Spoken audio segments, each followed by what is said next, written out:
बच्चों, आज जो कहानी मैं तुम्हें सुनाने जा रहा हूँ वह कहानी है एक छोटे लेकिन बहुत समझदार लड़के दीपू की। तुम्हें पता है, यह कहानी मुझे दीपू ने ही सुनाई थी। यह उसी की कहानी है। उसकी समझदारी ने मुझे भी बहुत प्रभावित किया। चलो अब वही कहानी मैं तुम्हें भी सुनाता हूँ। यह बात है गर्मी की छुट्टियों की। स्कूल बंद हो चुके थे और बच्चे पूरी तरह से स्वतंत्र थे। सुबह से शाम तक बच्चे खूब उछल कूद मचाते थे। पापा मम्मी की बातों का उन पर कोई असर नहीं होता था। दीपू के घर के पास ही कुछ और भी घर थे।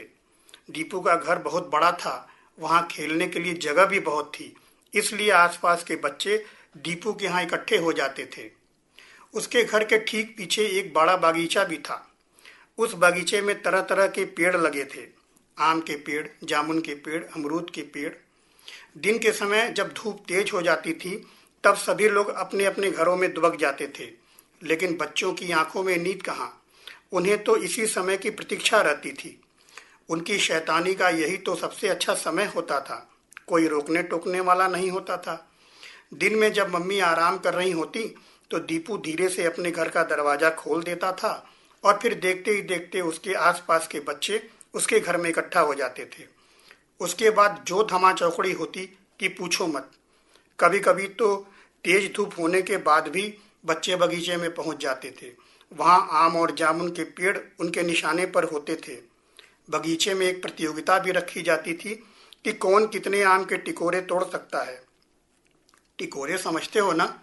जब आम बहुत छोटे छोटे होते हैं तो उन्हें टिकोरे कहते हैं। उस समय उसका स्वाद बहुत खट्टा होता है। बच्चे वहां पड़े छोटे छोटे ईंट के टुकड़ों से टिकोरे तोड़ने लगते। सभी अपने अपने तरीके से निशाना लगाते। जो सबसे ज्यादा टिकोरे तोड़ता उसे विजेता माना जाता था। बगीचे में जाने से पहले दीपू अपने साथ नमक की पुड़िया ले जाना नहीं भूलता। फिर उसी आम के पेड़ के नीचे बैठकर बच्चे नमक के साथ खट्टे आम के टिकोरों का आनंद लेते। दिन भर के काम के बाद मम्मी आराम करने के लिए अपने बिस्तर पर लेट जाती थी। बच्चे उनके सोने की प्रतीक्षा करते रहते। जैसे ही मम्मी गहरी नींद में सो जाती, चुपचाप बच्चे बगीचे की ओर निकल जाते। वहां तो बच्चों की मौज मस्ती और भी बढ़ जाती थी। उन्हें कोई रोकने वाला भी तो नहीं रह जाता। लेकिन अगर मम्मी की नींद खुल जाती फिर तो बच्चों की खैर नहीं। लेकिन यह कोई एक दिन की बात तो थी नहीं। यह तो बच्चों का रोज का काम था। तेज धूप में घूमना ठीक नहीं होता, इसलिए मम्मी ज्यादा परेशान रहती थी। उन्होंने कई बार बच्चों को दिन में बाहर जाने को मना किया, लेकिन बच्चे उनकी बात बिल्कुल नहीं सुनते थे। अंत में उन्होंने इसका हल निकाल लिया। इस काम में मदद के लिए उन्होंने गीता दीदी को तैयार किया। गीता दीदी के साथ मिलकर उन्होंने एक योजना बनाई। एक सुबह जब बच्चे खेलने के लिए दीपू के घर आए तो मम्मी ने उन्हें अपने पास बुलाया और बोली, देखो, दिन के समय धूप में घर से बाहर मत जाया करो। कभी कभी दिन में जब चारों ओर सुनसान हो जाता है तो एक भूत आता है। जो बच्चे धूप में इधर उधर घूमते दिखाई पड़ते हैं वह उन्हें पकड़ लेता है, फिर अपने साथ अपने घर ले जाता है। भूत? ये क्या होता है? भूत भूत कुछ नहीं होता। जरूर आप हमें डरा रही हैं, दीपू बोला। नहीं बेटा, मैं सच कह रही हूँ। मम्मी ने उसे फिर थोड़ा डराया, लेकिन दीपू के ऊपर उनकी बातों का कोई असर नहीं हुआ। हर रोज की तरह मम्मी के सोते ही बच्चे बगीचे की ओर निकल गए। लेकिन मम्मी ने तो आज सोने का बहाना किया था। बच्चों के बगीचे में जाते ही उन्होंने झटपट गीता दीदी को बुलाया। गीता दीदी ने सारी तैयारियां पहले से ही कर रखी थी। उन्होंने अपने आप को एक काले कपड़े से ढक लिया और हाथ में एक बड़ी सी लाठी लेकर बगीचे की ओर चल पड़ी। बच्चे बगीचे में आम के टिकोरे तोड़ रहे थे, तभी उन्हें किसी के जोर जोर से चिल्लाने की आवाज सुनाई पड़ी। बच्चे एकदम से घबरा गए।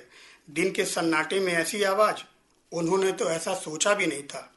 काले कपड़ों में लिपटा, हाथों में बड़ी सी लाठी लिए जोर जोर से चिल्लाता कोई उनकी ओर आ रहा था।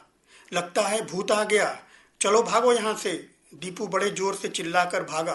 पहले तो बाकी बच्चों को कुछ समझ में नहीं आया, लेकिन दीपू को भागता देखकर सबने समझ लिया कि जरूर कोई मुसीबत आई है। सब भागकर दीपू के घर में आ गए। जिसको जहां जगह मिली वहीं छुप गया। गीता दीदी भी उनके पीछे पीछे घर के अंदर तक आईं। वहीं जोर जोर से चिल्लाती रहीं, अपनी लाठी पटक पटक कर बच्चों को डराती रहीं। बच्चे भी उसे देखकर बहुत डर गए थे। जो जहां था वहीं दुबका रहा। मम्मी अपने कमरे में छुपकर यह सारा खेल देख रही थी। वह मन ही मन बहुत खुश थी। उन्हें यकीन हो गया था कि अब तो बच्चे दिन के समय में भूल कर भी बगीचे या बाहर नहीं जाएंगे। लेकिन दीपू कुछ और ही सोच रहा था। उसके विज्ञान के अध्यापक ने एक बार उसे बताया था कि भूत प्रेत जादू टोने जैसी बातों का कोई मतलब नहीं होता, यह हमारे मन का भ्रम होता है। विज्ञान पढ़ने वाले इन बातों को नहीं मानते और वह भी तो विज्ञान का ही विद्यार्थी है। लेकिन अगर भूत प्रेत नहीं होता तो आखिर वह कौन है जो हमारे पीछे पीछे बगीचे में आया था? उसे तो यह जानना चाहिए। उसने मन ही मन तय किया कि उसे इस भूत का पता लगाना ही चाहिए। लेकिन कैसे? अब वह इस सोच में पड़ गया। भूत का राज जानने के लिए उसे पकड़ना बहुत जरूरी था। उसने अपने दोस्तों को इसके लिए तैयार करना चाहा, लेकिन उसका साथ देने के लिए कोई भी तैयार नहीं हो रहा था। उसके दोस्त तो बुरी तरह से डरे हुए थे। कुछ ने तो बगीचे में जाना ही छोड़ दिया था। उसके बहुत समझाने पर उसके कुछ दोस्त उसका साथ देने को तैयार हुए। अगले दिन बच्चों ने फिर से बगीचे में चलने की योजना बनाई। यह बात जब मम्मी को पता चली तो उन्होंने गीता दीदी को पहले ही बता दिया। जैसे ही बच्चे बगीचे में पहुंचे, गीता दीदी ने काले कपड़े पहने, हाथों में लाठी लेकर वह बगीचे में पहुंच गई। लेकिन वहां शोर मचाना शुरू कर दिया। लाठी भी पटकने लगी। पहले तो बच्चे एक दूसरे की ओर देखने लगे, कुछ तो डर के मारे कांपने भी लगे। लेकिन दीपू इशारों इशारों में उनका उत्साह बढ़ाता रहा। बच्चे अब धीरे धीरे तैयार हो गए। उन्हें गीता दीदी के करीब आने की प्रतीक्षा थी। जैसे ही गीता दीदी उनके करीब आई, सबने झपट कर उन्हें पकड़ लिया। कुछ तो उनकी लाठी भी छीनने लगे। एक साथ बच्चों का हमला। गीता दीदी को तो इसकी थोड़ी भी उम्मीद नहीं थी। वो जान बचाकर भागने लगीं। उन्हें भागता देखकर बच्चों का उत्साह बढ़ गया। फिर तो बच्चे भी उनके पीछे लग गए। बड़ी मुश्किल से जान बचाकर गीता दीदी दीपू के घर में घुस गईं। शोरगुल सुनकर मम्मी भी बाहर आ गईं। गीता दीदी को भागता देखकर उन्हें सारी बात समझ में आ गई। उन्हें समझ में आ गया कि गीता दीदी का भेद खुल गया। उधर बच्चों से बचने के लिए गीता दीदी एक दीवार के पीछे छुप गईं। मम्मी, यह कोई भूत नहीं था। घर पहुंचकर दीपू मम्मी से बोला, अच्छा, अगर भूत नहीं था तो फिर कौन है?